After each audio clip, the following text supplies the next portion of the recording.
Okay, time now is 6:07 a.m. in the morning. I slept from 3:20 something to 6:05. So I just slept for 2 hours and 40 minutes. Yeah, that's terrible.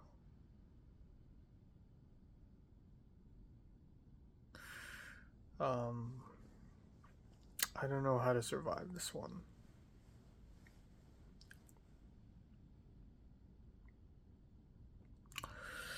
Oh my fucking god.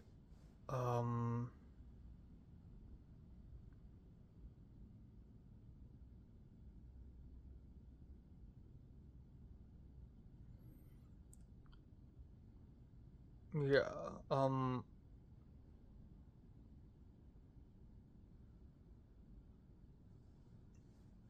oh my god.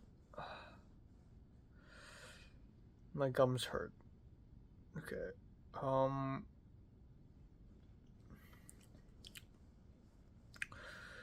Yeah, anyways. That's it. That's all I have to say.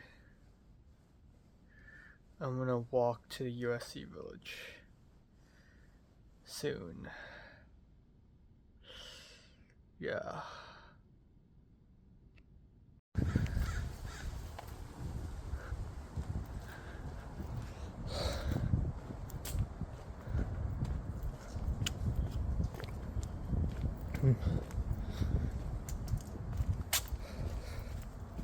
It's so cold.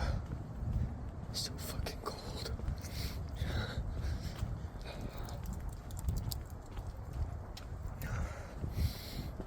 I wanna go home. It's so freaky deaky early. Freaky deaky early. So freaky deaky early. It's not that bad. It could be worse. Could be worse. Could be 4 a.m.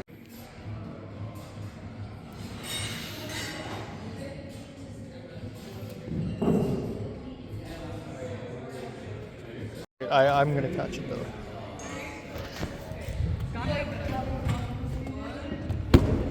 Whoa! All the way. All the way. All the way. Alright, lower all the way.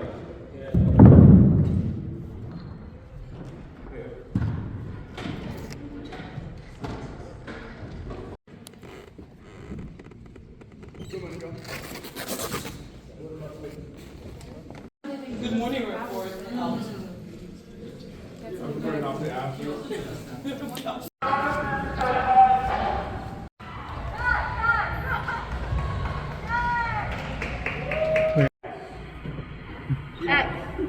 X. Like X-ray? Like X-ray. AX. AX. Like X-ray. Camera. Sleep. 8 xenophobe, take 1, Mark.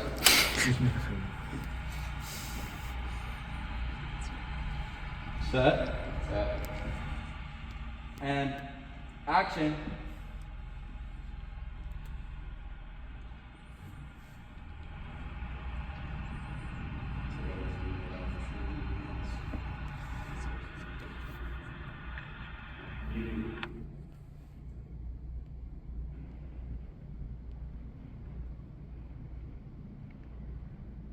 You may proceed with your first stroke.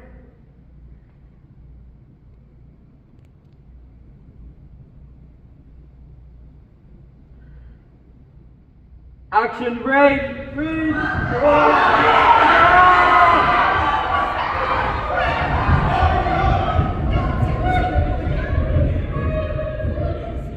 Cut. Stroke.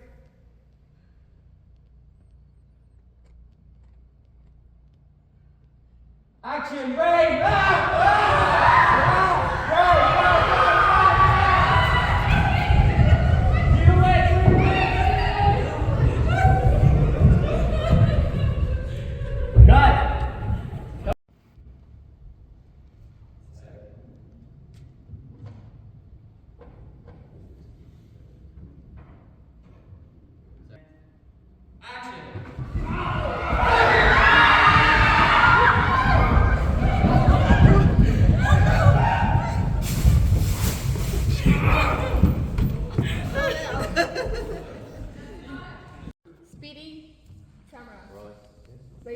Scene 8AB, take 1. Mark.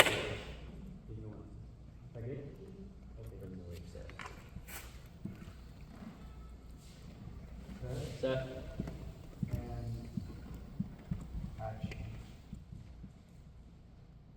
Today is when your life truly begins. This family and our community.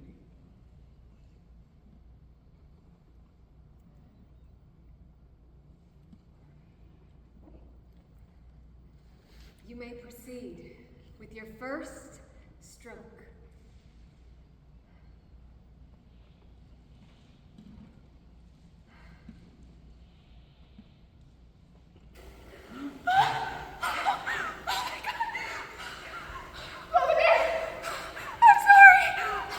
Wait.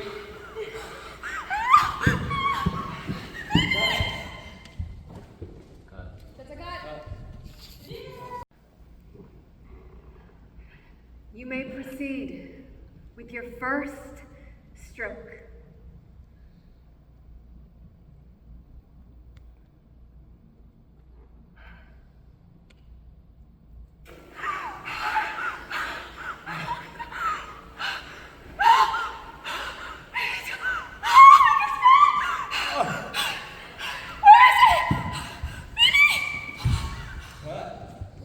That's a cut.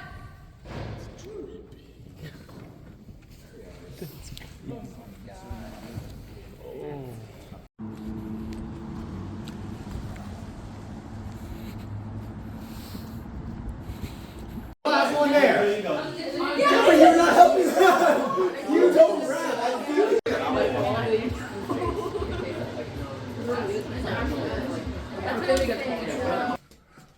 Okay, time now is 2:34 a.m. in the morning. I'm gonna hop onto my bed like right now after a shower. But yeah, today is an extremely long day. I slept for 2.5 hours in total, which is the least I've slept all year so far, and very bad, very unhealthy. I don't think I should ever do it ever again in my life. But yeah, surprisingly, I think it's just the adrenaline sustaining me. But when I'm on set, I'm locked in. I do things, I lift things, I'm fine. I shoved some Lucky Charm cereal into my mouth, and that carried me until like 9 p.m., 10 p.m., when I finally had some crafty, some croissant and coffee, and some cookies. But yeah, so today's set was, I don't know why, but I think today's set was fine. The spirits were a little bit lower, just slightly lower than last Saturday. Maybe it's because it's really cloudy and really cold. Seda shows up with like this like black outfit and like more like black lipsticks. Like, who wears makeup onto set anyways? Actually, I think a lot of people do. Anyways, yeah, we arrive on set. This Ukrainian woman, Nadia Sas, picked me up, and I was like, oh, I remember her name, because she's actually in the same trio with Colin and G Gonzalez, and I told her that, and she's like, oh my god, you have amazing memory. And so, yeah, even though I was on 2.5 hours of sleep, I still remember these details. I arrived on set, I met up with Ife, met up with Sam Walker, met up with Ezra Huang, and it's just us. The art team is pretty much just us. And Olive showed up for a little bit, Olive Kimbrell, and then we helped set up, and we had very limited time to set up everything we set up last Saturday. That includes the scalloping golden and red paper strips. You have the balloons, which are kind of deflated. Some of them are just gone. The statues need to be moved, and then of course the tarp, which took forever. The white goop in a golden chalice, and also the fake candles, and it's taking a long time. But I was locked in. And with the tarp, even though I'm like cams, and I don't want to think in terms of that. I'm in production. I'm a filmmaker. But I was I was more understanding of how the tarp works than the G and E people. Even though the G and E people are tall, strong, fast, like Massimo Soto, the guy whom I met on Launch Order, he's here and he doesn't know. Like Sam Walker is giving him instructions. He doesn't know what's going on. I know what's going on, and I fixed it. But yeah, I definitely did all that, and then the rest of the day was okay. I didn't really read. I didn't get to like do these menial tasks. I just like chilled, just ate food, chatted, talked with Ezra. Okay, Toll randomly showed up out of nowhere, which was surprising, but it's a really welcoming surprise. It's cool that he's here, and he's here because the gaffer, Gabe Finn, asked him to come to set. So I'm like, okay, that's freaking cool. So I was on set, Tool was on set, and we also chatted, and it was nice. And then we talked and talked and talked. There was a point where Seda was helping with the balloons, and she's just like, let Enoch do it. Like, she got a little upset that they're making the sound people do what art should do. But yeah, and then there are moments where Sam Walker is clearly a little bit stressed and upset, like, do this, do that, nope, do this, do that. But all is well. We set up everything, and then the rest of the day is pretty chill. I fell asleep on the pews just a tiny bit, and there was a sprinkler scene, and I thought they're actually gonna wet the entire church, but silly me, of course they're not. They had like a pumped up kiddie pool, and we have Zayn Zemeckis holding a sprinkler and sprinkle over the main character, the main actress's face, and also some side characters, but they all stand in front of the pool. Just a little watering, and that was cool. That was the coolest part of the whole film, I guess. But yeah, had some really nice conversations about film with Ife and Ezra Huang. And then lunch was spicy fried chicken, some pesto pasta, and some fried potato wedges, which is not a lot. But when I was leaving, I had a quick ham lettuce wrap. But yeah, I left early. I didn't leave that early. I was planning to leave 3 or 4 p.m. And I even thought to myself, maybe I should like go home and take an afternoon nap and maybe watch a movie. But I stayed until they did the sprinkler scene and also chatted with others, and then I had to leave. So I left. In the cold, in the dark, I took 2 buses. And the gods of transportation have blessed me today because I was able to make it to both buses, even though clearly I was lagging behind. But yeah, I made it to 2 buses. I came back home, and I could either change my clothes and then immediately head over to Kate's apartment, or I could take a shower and maybe watch half a movie, and that's what I did. I wanted to watch the entire Phoenix. I ended up not because I keep falling asleep. And but yeah, I had to chill a little bit, cut up some ginger, and then at around 8:15, I called a Lyft, free Lyft, and headed over to Kate's apartment.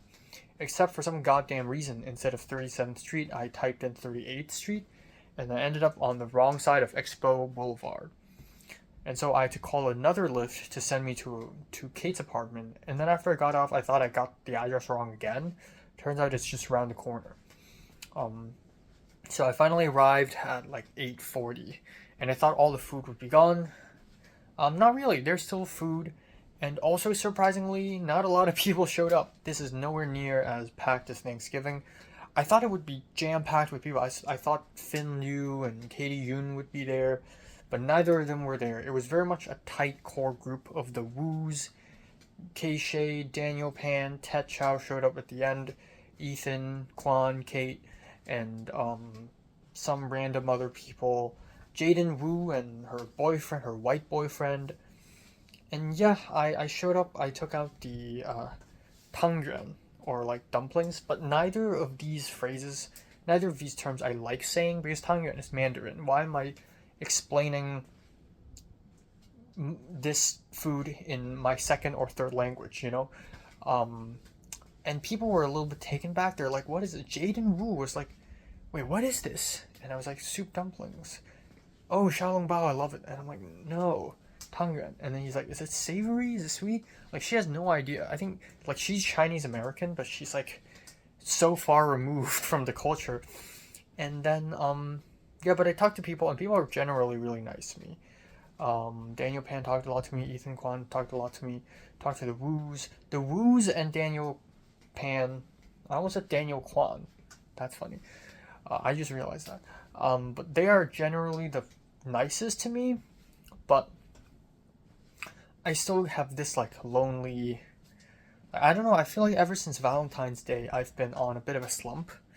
Like, I just feel lonely again. I feel disillusioned. The fact that we are 5 weeks in, actually 6 weeks into the semester, 88 days left, and I'm still kind of alone and sad and unaccomplished. But I also try my best to just be chill, like, this who cares attitude. So definitely trying to do that. And yeah, anyways, the food was nice. There's like pasta and there's steamed fish, which is like the only meat I had all night, which is not a lot, honestly. There's like dumplings, there's a bunch of stuff, fried rice, and then there's this very embarrassing moment where I assumed that Tara Sue was Korean. I don't know why. I saw on some Instagram story, or I think she said something, and it made me think that she's Korean American. Even though at the very beginning I thought she's Chinese American, and then a little bit later I thought she's Korean American, and then I asked her that. I even said this embarrassing thing where I was like, imagine this is tteokbokki. But then again, I'm on 2.5 hours of sleep. I say some crazy wacky shit. But it was so multicultural on set today. There was a point where me, Ife, and Seta were sitting down, and I just realized Seta speaks Armenian, Ife speaks Yoruba. I found out today that Ife is F1 international. He literally came from Nigeria 4 years ago, and he's amazing. He speaks English, so, I mean, not to make silly assumptions, because I speak English really well as well. But, yeah, Ife is just really eloquent and articulate, and they're amazing. And Seta speaks Armenian, Ife speaks Yoruba, I speak Cantonese. We're all like obscure language, like niche, And then Toll come in and he speaks Thai, and a bunch of people speak Spanish on set, and it's just like, wow, huh. And the DP is like Taiwanese American, I believe. But yeah, and then Seta talks to me about, like, how do you say your name in Cantonese? Oh, I also met this other girl, this Kaylee, who is first generation Hong Konger, and then turns out she's also from the same community college as I was in. And we exchanged Instagram, we talked. Very interesting. But yeah. But I don't know. And then the dinner, back to the Lunar New Year dinner thing. At some point at around 10 p.m. I had to go downstairs and talk to my parents, say Happy New Year to my grandparents, my paternal grandparents, and then that's it. Went upstairs and talked a little bit about Whip, the ad that we are going to shoot, and how ridiculous the scheduling is. Jira came up with it, and it was ridiculous.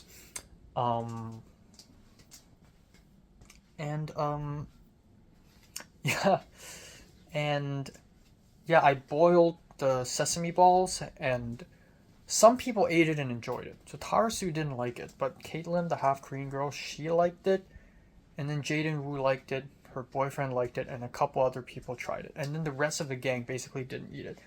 But like, I kind of expected it. I kind of expected people to not eat my balls. Like, yesterday or a couple days ago when I purchased it on Wii, part of me was like, okay, it's gonna fail, isn't it? Like, people are not gonna eat this. But at this point, I'm a super senior. I'm like, I don't fucking care. I'm just gonna do it out of love, and if they don't like it, then so be it. I genuinely don't care. I'm just extending my generosity. So there's that. But we talked a little bit, and the small part of me wanted to talk about Jiayun. which is really weird because I don't really care about Jayun now, and it's ironic because Jayun actually DM'd me earlier today on Instagram about clowns, and I sent her some photos. It was a nice conversation, but I just wanted to. A small part of it feels like I'm trying to use Jayun as a way to gain the Wu's gang's trust by telling them one of my deepest secrets of USC. But at the same time, I also think that oh god, I'm speaking too much. At the same time, I also think that it's good to get things like this off my chest more. Because so far, Christian and my therapist is still the only two people in USC who knows that I liked Jayun and failed. There's this really awkward, or not awkward, there's this moment where Tara Sue was talking to Daniel Pan about how she and her boyfriend met the boyfriend's mom, and the boyfriend's mom was like, "Did you two do the dirty?" And the boyfriend's like, "Yes." And mom was like, "Was it the first time here?" And the boyfriend's like, "Yes." And Jaden was like, "What?" Not Jaden. Tara Sue was like crashing out and like, "That's so weird." And they're like 20, and I'm 23. And the closest you could say that the closest I've ever gotten to a romantic relationship is when I and Jayun shared dessert together, or when I hugged Leslie after my confession. But truthfully, the most intimate moment I've had with a girl was when Natalie showed me her wristlets. And that's something I just realized, because that's a level of vulnerability that runs deeper than physical contact. There's something very fucked up and beautiful about it. Anyways, I felt kind of lonely. Harley, I don't know why, but I'm very comfortable around Harley, which is good. But Harley talked to me about 290, and turns out her 290 is completely different from how my 290 worked. So there are 3 projects, but it's P1 is individual, P2 and P3 is basically mini 310, meaning that every weekend they do a trio and one person directs, the same person DPs, the same person produces. 3 weekends in a row, and then again for P2, and then plus a group project. And instead of a hotel shoot, it's Robert Zemeckis shoot.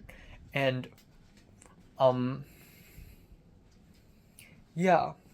which means Harley shooting 8 projects within 1 semester, which is fucking insane. I don't know who came up with this syllabus, but that's fucking insane.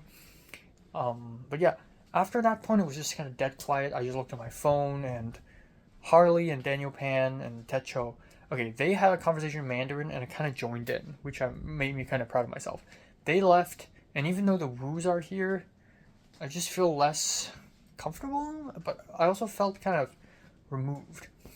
And Keisha talked about this party that's like HKSA and Tao, like TAO, are throwing together, and Keisha's like, "Yeah, let's book tickets like now. It's pre-sale." So it's me, Kate, Daniel Pan, Harley, blah blah blah blah, and they're saying all these things, and I'm there, and they forgot that I exist. Keisha forgot that I exist. And near the end, I'm just like starting to get serious, and I'm starting to get tired, and I just told Keisha, like, "Are you the type that like goes to party a lot?" And Kate was laughing. Kate was like, "Haha, you're not making presumptions." But at this point, I'm not trying to joke. Like, I'm actually genuinely asking questions, because why not? Because I want to be introspective with it, you know? And Keisha's just like, "Oh, well, if you want to party, you can let me know." And then we talked a little bit about getting drunk, and I've had this conversation like a few times, like, where I tell people that I've never gotten drunk before, but maybe I have, but I just don't know. And then Keisha's like, "But if you have gotten drunk, you would know." And I'm like, "But sometimes I feel tipsy, but I don't think I'm drunk." And then Ethan Kwan was like, "Then you're in denial," which is a river in Egypt. And again, it's so crazy that I'm talking to a bunch of 20-year-olds the whole time. And I'm 23, and I'm a child. Earlier in the party, people were guessing if I have siblings, and everyone guessed that I'm an only child. And yeah, but yeah, I don't know. I think I want to get drunk this semester. I want to get a piercing. I want to get drunk. I want to do some crazy shit in public, potentially putting myself in danger. But I don't want to do it no more for the sake of bragging or for the sake of like others. I think I had this idea of like piercings and like whatever, screaming in the middle of campus as a way to like threaten the school and threaten the world. I want to just do it for my own enjoyment. And I think that's the ultimate enlightenment. Harm, but as a means of joy, you know. I think my brain is kind of deep fried right now, if you can't tell. But yeah, after that point, I'm just like, fuck it, I'm gonna call a lift home. I honestly thought we'll be drinking alcohol and sharing deep thoughts until 2 a.m., but I guess not. So with a little extra time, I finished the first draft of The Empire. Holy testicles. Holy testicles. I finished it. I'm so happy. And I'm gonna go to bed now. So yeah.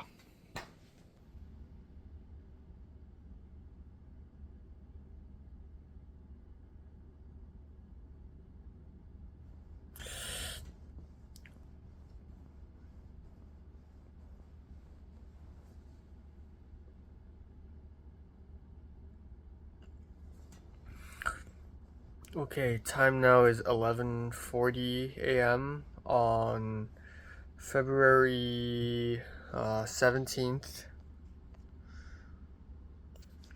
11:38. Huh, okay. Yeah, so very interesting, very intriguing, huh? I yeah,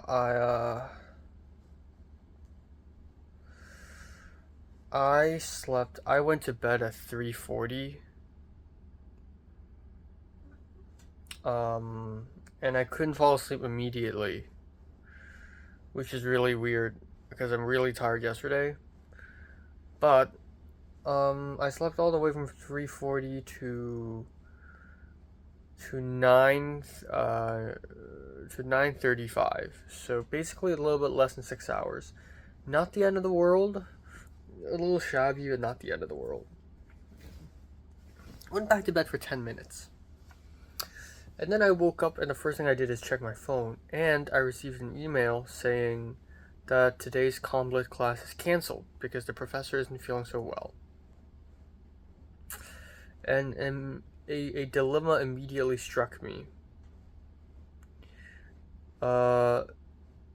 Do I just skip the religion class and go back to bed, or do I still go to religion class? And after some thinking, I realized, you know what? If I can sleep, I should sleep. Because I'm gonna feel like a fucking idiot if I go to religion class and it ends at 12:30. Then I have nothing to do until 3, and then I'll have to kill time, and I will just feel bad because all this valuable time could be dedicated to doing a bajillion other things. So, yeah. So I decided to just skip the religion class. So I've slept in, and then I went back to bed. It's so cold, so I turned on the heater. And then for like a whole hour, I couldn't fall asleep. But I think at around 11, I fell asleep. And then 11:40, right now, I just woke up. So there's that. So, yeah. So I think in total, that's about 7 hours of sleep. I think that's not bad. Yeah, and hopefully, and that's great because I beat the 4 a.m. curse. Hopefully tonight I sleep even earlier, maybe 3. That would be nice. Yeah, canker sore hurts like a bitch. I tried putting salt on it like 3 times and it never worked. I don't know why. Maybe as I can't locate the sore, the salt just doesn't land on it. Like, I just cannot add salt on it. It really hurts now.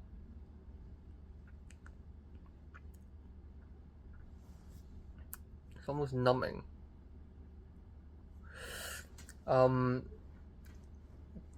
Yeah, and Today was originally going to be a long day, but now it's a little shorter. But still, at 3 p.m. I have a meeting with SCA people,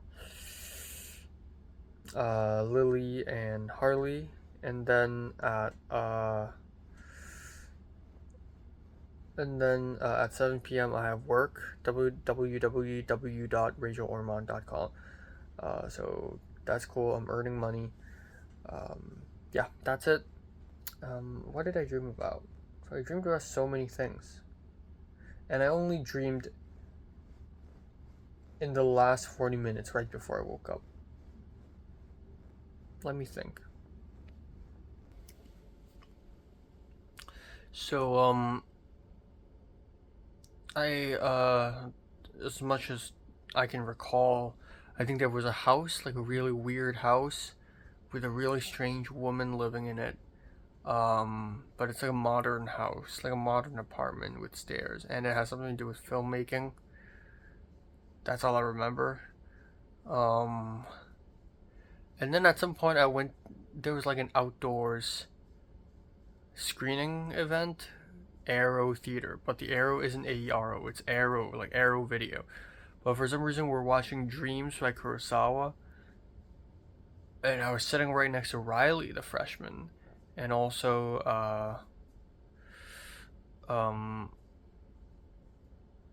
yeah, and also another girl next to him. Yeah, that's it.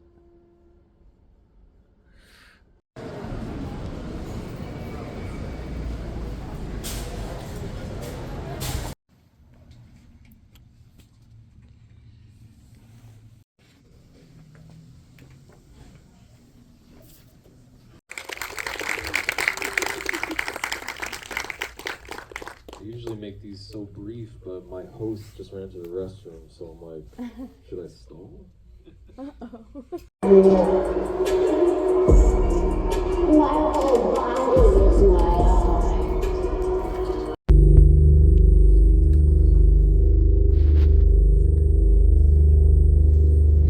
It's just really cool to see an IMAX. I'm glad you guys are all here for this. Bonkers. I will say I've never seen a film like this before. I will lead with that. Blew my mind. Absolutely bonkers. Where does one begin with a film like this? Where did the initial inspiration come from?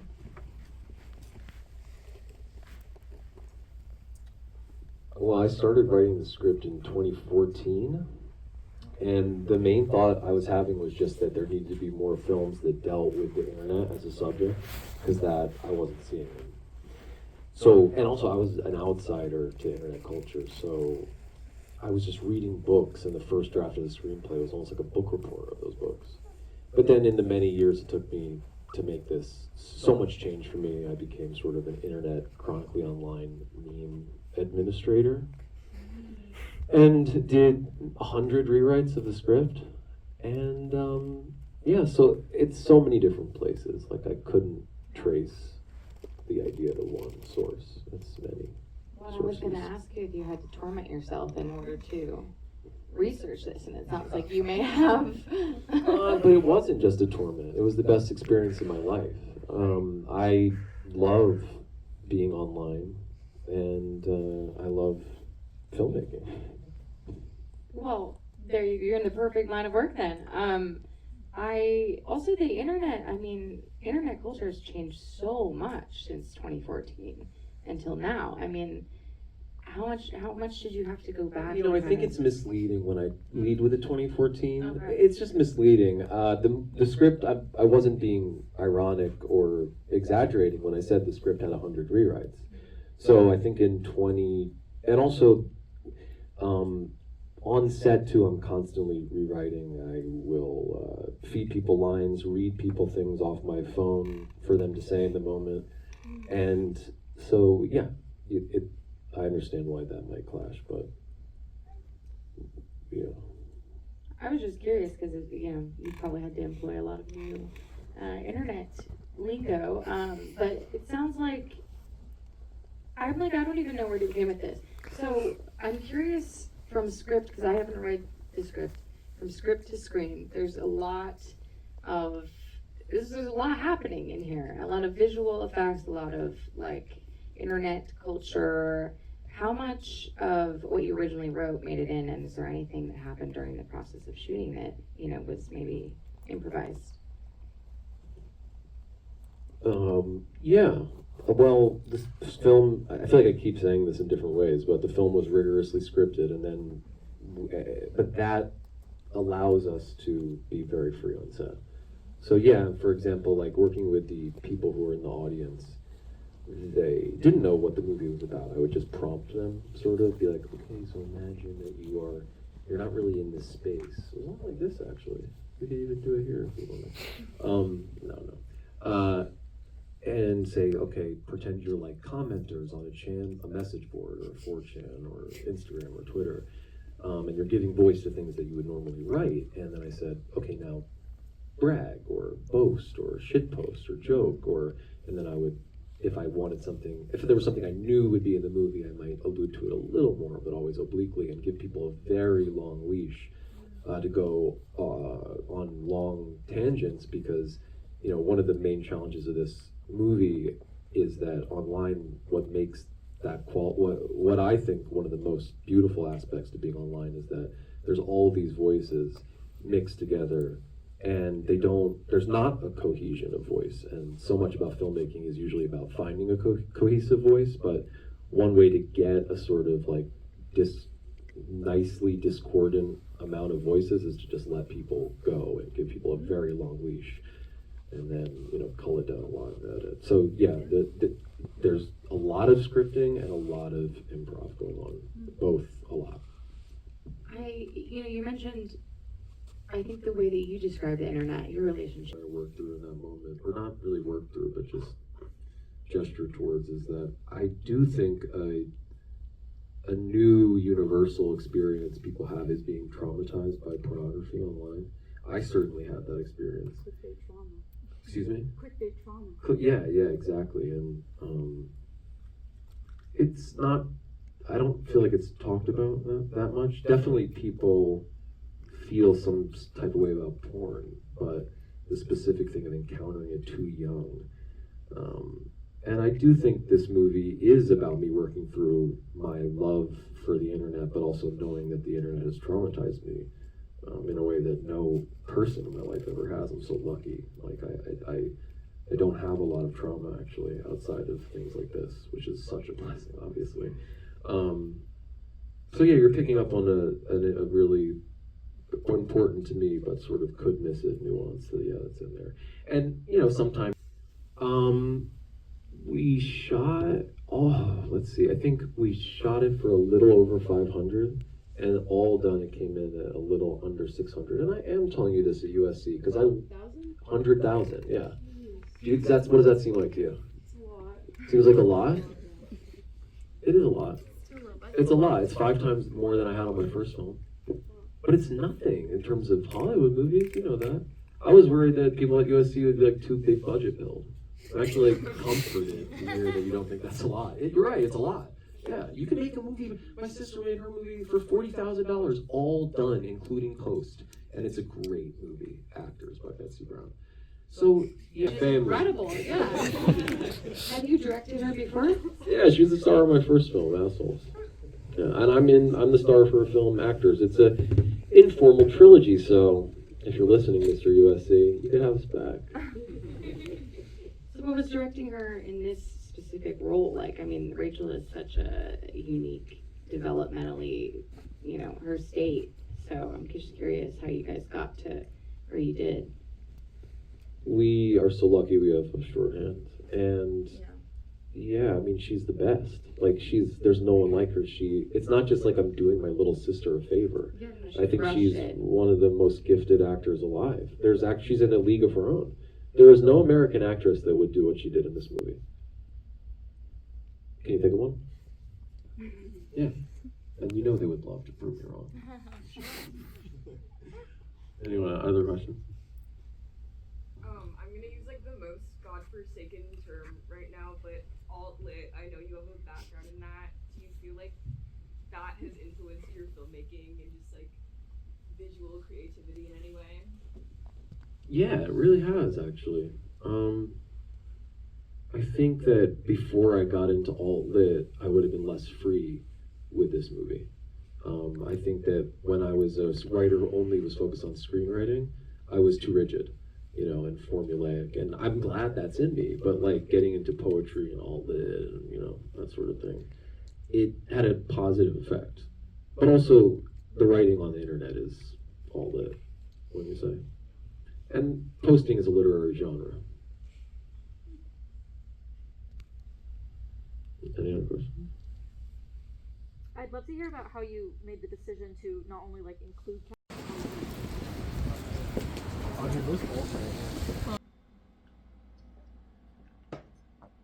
Okay, it's 4:09 a.m. in the morning. Fuck me, I guess. I'm sleeping later than 4 a.m. again tonight. So I'm gonna be quick. I'm gonna be as fast as possible. But today, quite a few things happened.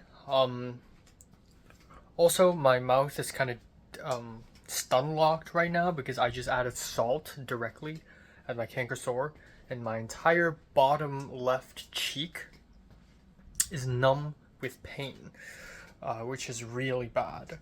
But anyways, this morning felt good. I skipped the class, and I ended up having 7 hours of sleep, and it felt very refreshing to be able to sleep for 7 hours. I don't know why, but I felt very refreshed. And this morning, and this is so fucking weird, but for the last 3 or 4 days or so, I have developed this pattern where every morning I feel fine, and then every night I feel depressed. And I feel like it either started on Valentine's Day or circa Valentine's Day. But I think it's Valentine's Day kind of exacerbated it because it added to my loneliness and my melancholia. But in the morning I felt great. I had a nice bowl of cereal, and I did spendings. So I didn't finish it, but I recorded, I took photos of receipts, etc. And then I watched an episode of anime. I felt good. So I was choosing between, because the original plan was I'm going to take those 2 classes, right? And then my comm lit class ends at 2 p.m. and then I immediately go to FedEx office at the village to print out a shipping label that Leia from Hong Kong sent me, and then walk over to USPS, stick it onto the package, and then mail it to a warranty place in Burlington, Vermont. And then hopefully that place is going to mail that over back to London. But yeah. But the plan has changed. I'm not taking those 2 classes. And the Zoom meeting, okay, yeah. So the PD meeting for the whip ad, I thought it would be in person. Turns out it's not. Turns out it's over Zoom, which I don't like because internet connection issues, and also in person you get to be more hands-on. I like in-person meetings. Okay, I like talking to people in person. I like in-person meetings. I'm not a big fan of Zoom. But it was held over Zoom, and then Lily was like, I'm caught up with dailies, can we do 3:30? I'm like, fine. But right before Zoom meeting, I suddenly got a stomachache. Maybe it's from the milk, but I immediately went to the bathroom, came out. I was 10 minutes late to the meeting, but it was a-okay because we got things sorted out anyways. The meeting was me, Andrew Wu, Lily, and Harley, and then we sorted things out, and then yippee-ki-yay. And then I had a quick lunch, some eggs, sausage, and then boom, I had to go. And that lunch was not enough, but I had to fucking leave because the USPS store closes at 5:30, and I still need to take some time out to go to FedEx office and print out the shipping label. And that entire process takes time, and let's say about 40 minutes. So at 4:50 I left. took a bus to the village, went to the FedEx office, printed out the shipping label very fast, walked over to USPS. By the time I arrived at USPS, it was like 5:15, which is pretty good. And then I didn't know what to do. I don't do this often, like going to the USPS store and shipping like mailing stuff. I've done that like once before, with the whole visa thing to Mexico. I have to send a copy of my I-20 to the White House. But yeah, this is still like I don't know what to do. So it turns out because I have a shipping label, now it's free. I don't have to pay money to ship it because the shipping label is made. Or I guess that's that. I don't know. Anyways, I printed out the shipping label, I stuck it onto the package, and then I texted Leia, can you confirm if the shipping label is expired or not? Because on the shipping label it says expected delivery date January 30th. Which is fucking insane because today is February 17th. It's been 18 days. I'm sorry, Leia, if you're watching. So, I don't know if it works or not, but anyways, I already stuck it onto the package, and I'm ready to leave. I'm ready to mail it, gave it to a guy, and then it's already 5:31, the thing closes down. The whole office closes down. And then, as I was leaving the office, Leia sent me a PDF of a new printing label. She just canceled the last label and gave me a new label. Bruh, I already mailed it. So she had to undo the cancellation, but hopefully it works out. Let's not make this more complicated than it already is. It was raining slightly, walked back to the village, and then I went to Trader Joe's, got some spring roll because I realized egg and sausage is not enough. And then I walked over to IMAX Theater at Robert Zemeckis Center. I was here on Friday, and I'm here again, but part of my job. And I was on time. And of course, every time I'm on time, my employer isn't here. And I was the earliest one, and then Polo, a black woman, came over, and then I had nothing to do. So at the entrance of the IMAX theater, there were 2 director's chairs. It was for the both of us, but Polo was like, you know what, I can handle it myself. If there's another person here, I would get stressed out. And also, there was not a lot of people lining up anyway, so I ended up doing nothing. I had nothing to do. I just sat at the side. I read a little bit of 100 Years of Solitude, and it was chill. And then, yeah, I helped check off a couple names, but that's it. And then I saw Cheyenne. I thought Julian would be with her, but no, Cheyenne was here, and Cheyenne was like, hey, are you gonna watch it? And I'm like, yes. And Cheyenne said, oh, after this screening, I'm going to go to a bar with Peter Vack. And I'm like, is Matt gonna be here? And she's like, I don't know. And then I saw Garrett and a girl, and then I saw Zach, and then I also saw Emma. And I and Emma, we talked a little bit, asked me how I'm doing. I asked her if she's going to Cannes, and she's like, she hasn't applied yet. So Emma has been to Cannes twice, but both times are through the Cannes Classics. And if she wants to go this year, she had to go through Cinephile.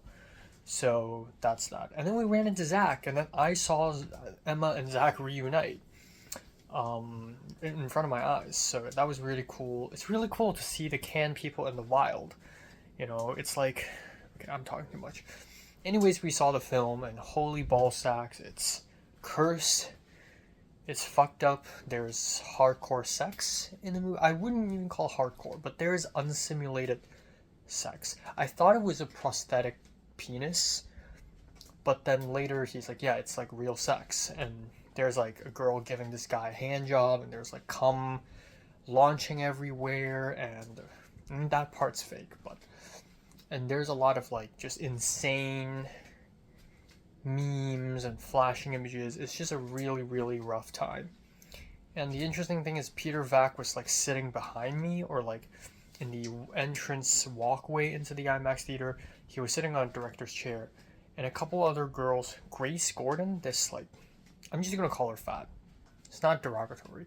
This fat white girl, fat white woman, in heavy makeup. She looks like an opera singer. And of course she's friends with Peter Vack.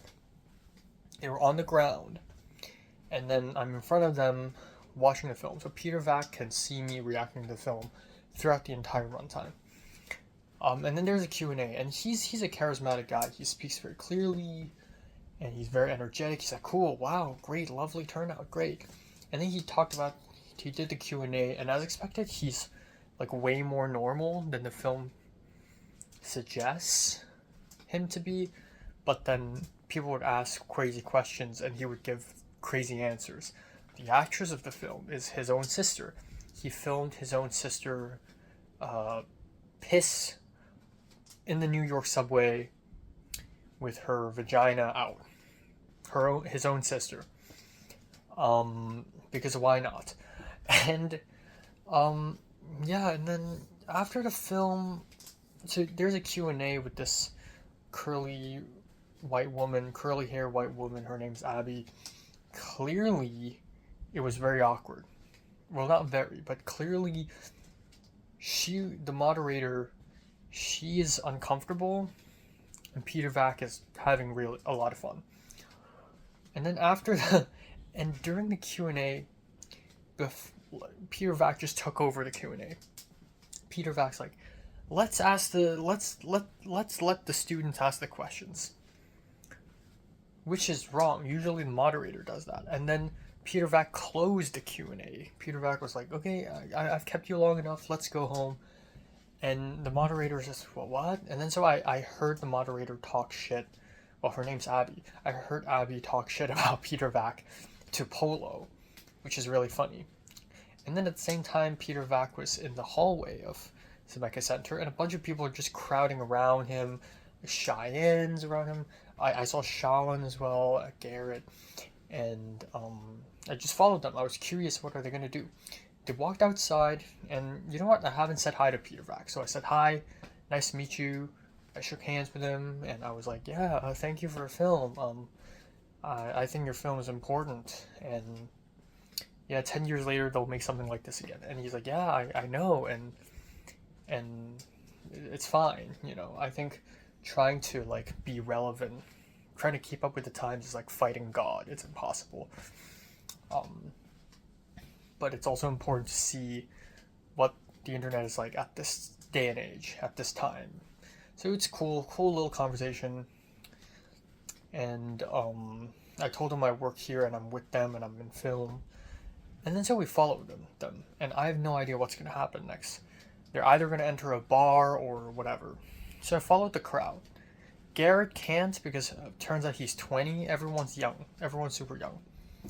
So what we ended up doing is a whole crowd of like, I don't know how many girls, plus some guy, and then me, Garrett, Shalin, we all went to Grace Gordon's apartment. And I didn't plan this at all. I wanted to just go home and have dinner, but sure, I love a good adventure. So Grace, when we entered her place, Grace turned around and she's like, okay, my place is cramped, it doesn't have a lot of space, and you don't personally know, or Grace's friend stopped me first because she doesn't know me. And Grace is like, I know Enoch, but, well, she didn't even recognize me at first. But later she's like, oh, that's Enoch. I know Enoch. But you don't know Peter Vack. Like, I don't mean to be rude, but you know, it's just, and I'm like, I get it. I don't mind. So I was totally ready to just leave. And Garrett and Shalin, they were like, we wanted to pitch an idea to Peter Vack. And I'm like, okay, you know what? I'm going to stay with them. And after they pitch, I'm going to leave. So, I entered Grace Gordon's apartment, pretty cozy. And of course there's weed and there's alcohol. By the way, these are like 20-year-old girls. And Peter Vack's 39.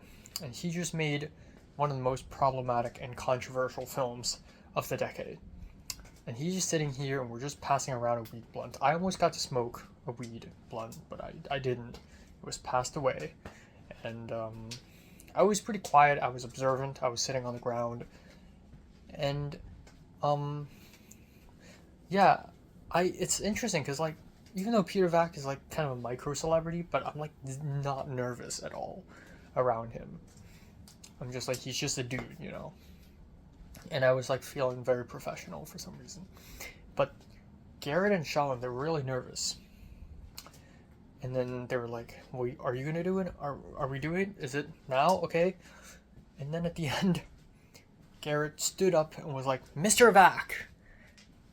And then Shalin stood up, and it was just like, oh, it was awkward. Mr. Vac, me and my friend, we got high last night, and we had some ideations. And Peter Vac was like, intrigued. And he's like, bring it on, bring it on. And then it was this really dumb idea about like an app that it's like a sex app called Shaggers. And it's, yeah, I don't even know what's going on. And Peter Vac was like, cool, like, totally, pitch it. You're getting the green light, yeah. And then we immediately left. Peter Vac fist bumped 3 of us, and then we just left. And then it was awkward. Turns out it's like ironic. It's like Shalin doesn't even like Peter Vac that much. I get that vibe. Like he's clearly a problematic guy. He's 39, pushing 40, broke, no money, and is hanging out with a bunch of 20, 21-year-old girls in an apartment. That's weird. So let's get out. So I got out and then we walked, and then I called a Lyft eventually, came back home. That was a weird detour. That was strange. But I like strange detours like this from time to time. But I just thought it's really funny. Anyways, got back home, had dinner, and then I realized I still have a shit ton of stuff to do. Didn't have a lot of time to do it. Okay, running out of time. Kate Xiao posted a bunch of photos from the Lunar New Year celebration, and I'm in it. Which is fucking amazing. That rarely happens where I get included in something. Except my photo is me doing this. I looked so fucking bad. I looked hideous. My neck is long, I'm crooked, and I'm individual. Everyone else are in group photos. It's posing, being relaxing, being cool. I'm the weirdo. So somehow I feel like a class clown again. And it's so unflattering, and I don't want to take things as insult because I'm insecure and I don't want to be insecure. But yeah, that sucked, and I don't know. I don't fucking know. But fun fact, I got 1,000 followers on Instagram now. Fuck me, that's a milestone. Okay. Yeah. Good night.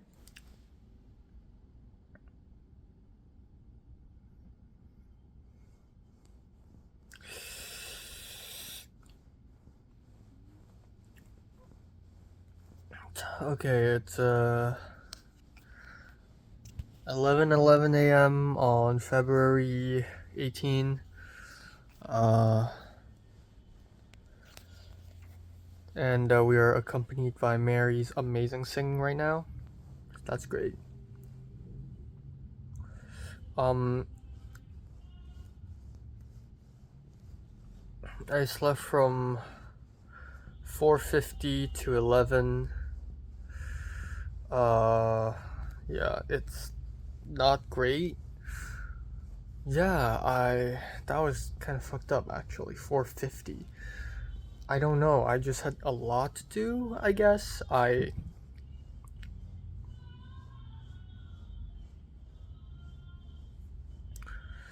just have a lot to do, and it's Jesus Christ.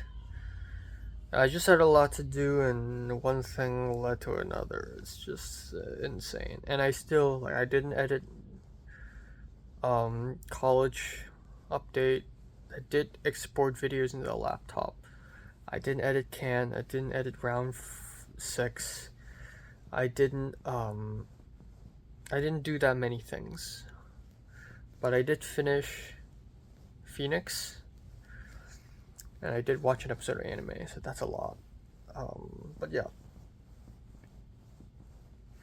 Also, I don't know if you noticed, but last night I gelled my hair just for fun, test it out, and it worked quite well. So today I'm gonna do it. I'm gonna start gelling my hair.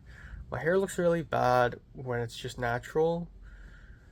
I need to make it middle part, and I need to make it steady, and I need to make it voluminous. So I'm thinking about doing a huge makeover. Like, I want to more regularly wear eyeliner and lipsticks. I want to buy a choke collar. I just want to have a whole different vibe for the rest of the semester, you know. Starting with the hair, basically, and then down to the fashion. But yeah, today's rather simple. It's just a Mary Sweeney class, and then that'll be all. And then tonight, hopefully, I hit the gym again. Again, trying to look different, trying to grow, trying to be strong, and yeah, I don't know. Last night I've been really giving it some thought, and you know, reminds me of Christian's essay about masking. I feel like I'm not the real me when I'm in front of people because I'm scared of showing how, I don't want to sound edgy, but in public I'm like very mellow and soft, but I'm like edgier than that. Yeah, I'm a little more fucked up than that. And I just want to be comfortable enough to show that side to people. And I feel like out of all the people I could only show to Christian, somehow he's the closest to me now. It's strange how these things work, man. But actually I think like I was really close to Jiren over that summer, and I think I revealed a lot of me with Jiren. Yeah, I think I revealed a lot of myself to Jiren that summer.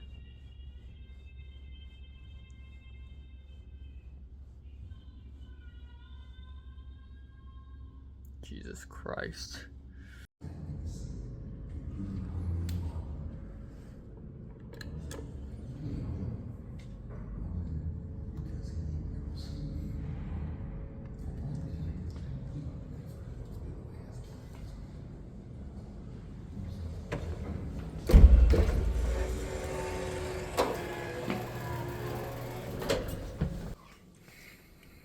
Okay, time now is 1:41 a.m. in the morning. This side really fucking hurts, man. It's crazy. It's definitely one of the most painful ulcers I've had in recent memory. But yeah, today slept for 6 hours, but I feel like shit, mainly because I slept really late, which is why tonight I'm gonna have to sleep super duper early, especially because I want to avoid falling asleep in tomorrow's classes. But yeah, one thing I would like to mention before I talk about today is last night when I was at Grace Gordon's apartment, Grace Gordon was talking shit about Abby, the moderator. I was like, oh, Abby was appointed as like the moderator whenever we're screening like Gen Z movies, but Abby knows nothing about Gen Z culture, and it's so stupid. Like, she's just a pretending person. She just plays pretend. And then someone else was like, I think Abby's gonna cancel you. And then Peter Vack was like, oh, cool. Yeah, cancel me. I mean, that would be fun. I would love that. And I genuinely believe that Peter Vack enjoys being canceled. Like it's just like, that's just him. He just likes that. So yeah, that's, anyways. This morning I woke up and I did my mini movie roundup recording super fast, and then I gelled my hair. Last night I test gelled my hair, and today I gelled it and made it middle part, and it looked fine. It didn't completely transform my look, but it made it middle part consistently, like this, instead of just this, which is oftentimes the case. So that was nice. And then I ran towards a bus, and then I hopped onto the bus. No, I was late. I didn't take a bus. Right, I was late. I tried really hard. I was really anxious, and I wasn't in a good mood. Mary was singing again, and I was really anxious. I filmed my round of videos super fast, like recorded my voice super fast, and then I still somehow missed my bus. So at the end, I decided to just walk to school. So that's what I did. I wanted to take a bus and go early so that I could visit the the philosophy library. Obviously, I didn't have time to do that, so I ended up just walking to school, and I arrived directly at the Mary Sweeney class. And today was extra quaint. I saw Yuchen's friend, and his other friend Max didn't show up. And it was just the both of us sitting together, and during the film, The Beauty and the Beast, he fell asleep. I was so scared that I would fall asleep, and I dozed off a little bit, but only a tiny bit. He was just straight up fishing for the entire first half of the film. And it's so crazy, like when you fall asleep at a film or at a lecture, you're like, okay, I just closed my eyes for like 3 seconds. It's okay. My head didn't move. It's fine. But in those 3 seconds, it's probably like 20 seconds long of just you dozing off without you even realizing. But yeah, that's that. And then class is over, and instead of immediately going to the bus stop, I went to the philosophy library. And it's really weird because no one goes there to read. Everyone goes there to sit down and study. It's a beautiful library, but everyone just goes there to use their laptop. No one's actually reading the philosophy books. And then I'm trying to figure out, because like it's really weirdly structured, there are different like sections. There are different rooms, different chambers. It's not ordered A to Z. It's ordered by topic. Like A to Z as in the author. It's ordered by topic. So one chamber would be all about psychology. The other chamber would be about aesthetics.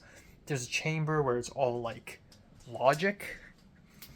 And there's a chamber where it's metaphysics. And I tried to look for Camus and I couldn't find any. I tried to look for Deleuze and I couldn't find any. I found a very interesting section full of Nietzsche and full of Marx, but they're not the quintessential Marx books. They're about Marx and they're not written by Marx. So it's honestly not great. And then I checked the USC library website. Turns out all the essential books, Camus' The Stranger, Nietzsche's That Spoke Zarathustra, they're all at Doheny Library or Levy Library anyways. So this philosophy library, it looks great, but the books you want, they're not there. They're still somewhere else. So there is that. But I would love to get a physical copy of The Myth of Sisyphus or something, so that I could, hold it in my hand, physically read it. Because I'd love to do that. Yeah, I want to exploit all the resources possible at USC. I'm already in clubs. I work at USC. I'm using the USC gym, using their therapy service, and now I'm trying to use up their book services as well. So yeah, anyways, at the same time, I'm beginning to send out my The Empire version 1 script to others. I texted Daniel Pan, I texted Garrett, I texted Arjun, texted Tristan, and everyone aside from Tristan responded saying, cool, I'll read it. So I sent it to them, and I want to send it to Cliff, Glenn, and Ariel as well. But the thing is, they barely check their texts. Like with Cliff, I DM'd him on Instagram. I also texted him on phone, but he checks neither of them. I don't know what he checks now. What does he use to communicate? Like emails, Signal, WhatsApp, Telegram, like what? So I don't know how to reach out to Cliff at this point, and that's a big issue. And then I realized I have a bajillion other people to reach out to, including Maisie. So I asked Maisie about potentially using one of the virtual production films to to hijack the film so that I could film a scene there, like during lunch break, in and out, real quick, 20 minutes. And then we had a discussion, and she thought I wanted to use the LED wall, and she's like, you don't have any wall experience, so it's impossible. You need assistance, and no one's, and they're paid. And I'm paid. Like Maisie's paid to do this, but, you know. And I'm like, yeah, I get it. I don't even need to use a wall. And she's like, yeah, sure, it's not impossible. So, there's that. We'll see. And then also in the morning, I got the email saying that the deadline for the next 480 scripts are March 13th, and I haven't written a single draft. But you know what? This time, I'm not that stressed about the 480 scripts, because I'm just going to write some bullshit. I'm not going to spend too much time working on it, because I realize it's not that important anyways. But I'm going to submit a couple 480 scripts, probably going to get rejected, and I kind of don't care. I kind of don't care at all. So, yeah.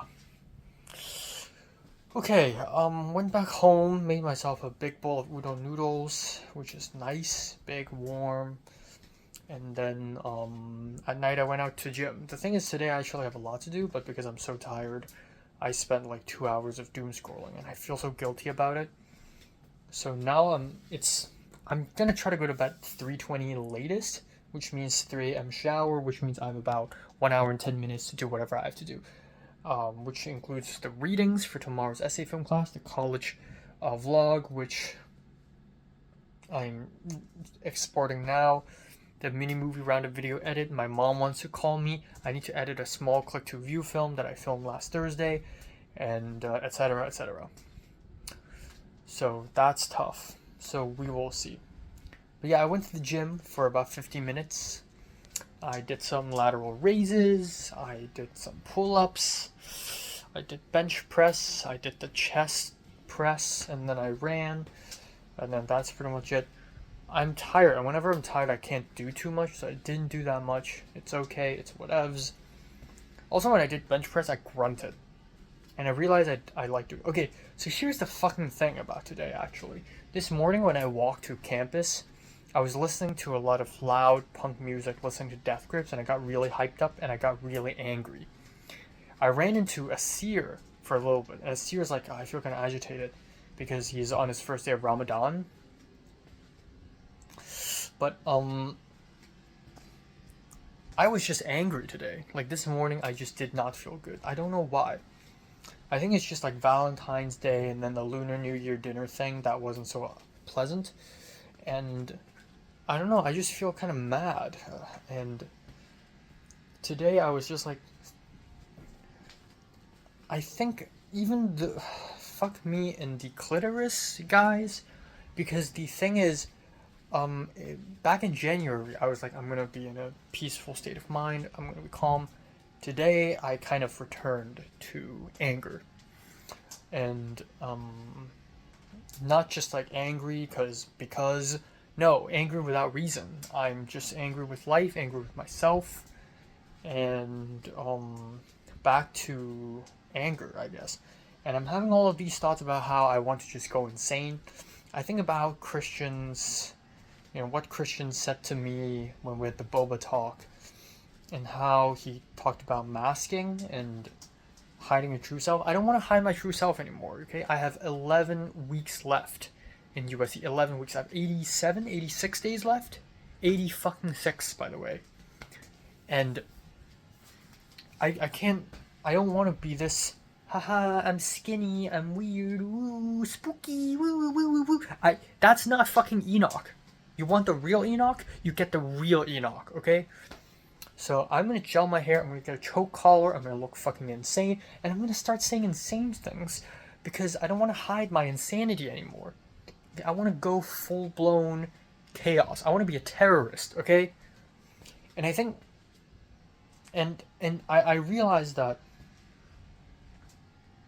a lot of me trying super hard to do things, like, okay, I'm going to get with the APCA people, the Woos gang, the Click2 gang, I'm going to talk to the Vietnamese professor, blah, blah, blah, blah, blah, blah, blah.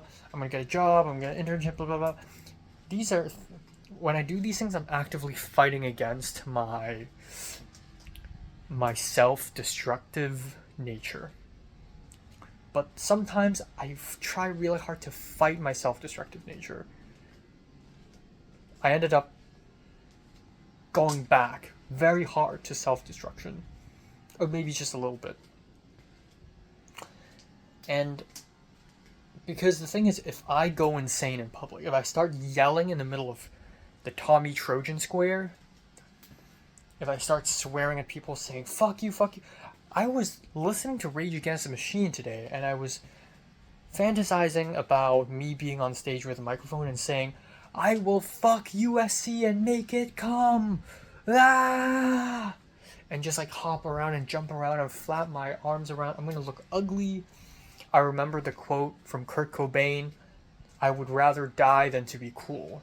So instead of acting all cool, ooh, I'm a cool guy, film, I'm just gonna go crazy because that's who I really am, right? But if I do that, I'm gonna lose all my friends and they're just gonna be like, why aren't you getting any mental health help? Except I am. So anyways, throughout the whole day today, I've been thinking about self-destruction and just going insane as a way to, I guess, destroy myself, burning bridges. And even during the gym, I did the bench press and I started grunting like, ugh, and I'm like, who cares? I'm gonna make some weird noise, I'm gonna moan, I don't care anymore. And I was talking to Michelle about this, and she's like, are you bipolar? And I'm like, that's funny, because you're the second person to ask me this, the first one being Jairen. And no. The thing is, like, these are not manic episodes. Like, I've been wanting to get an ear piercing for years. I've been wanting to go crazy for years. Last year, 2025 January, I told myself, I'm gonna go to school with different accents, I'm gonna have goth fashion. Like, I've been wanting to break out of my shell for so long. And now is the time. Now is the time. So, yeah, I don't know. It's gonna be slow change. Again, I put gel on my hair, which is a very normal thing for a human being, a guy to do. But I think it's one step to the many steps of, me changing. I'm hitting the gym, and Keisha ran into me, and she's like, why are you going to the gym? Because this is the real me, I want to... It's so interesting, because a few years ago, I would say, nah, the real me is the detective, which is back in secondary school, skinny, aloof, weird but funny. But now, I don't care about preserving that persona anymore. I'm ready to take on a new personality. I'm ready to develop a new personality, because every 3 to 4 years, I need to develop a new personality. Because that's just how I work, I guess. So yeah, that's gonna be a lot to process with the therapist. But tomorrow, it'll be a long day. 3 classes and also the Click to View club meeting. I may or may not celebrate birthday with Tova, because apparently Tova now doesn't really want to celebrate birthday because she has to work on Friday. But yeah, that's that. That's it. Yay, yay, yay. Hopefully things are okay. And I'm super excited for The Empire. I think that film is a manifestation of my mental breakdown, but then if you really think about it, all of my films are manifestations of my mental breakdowns. So, yeah.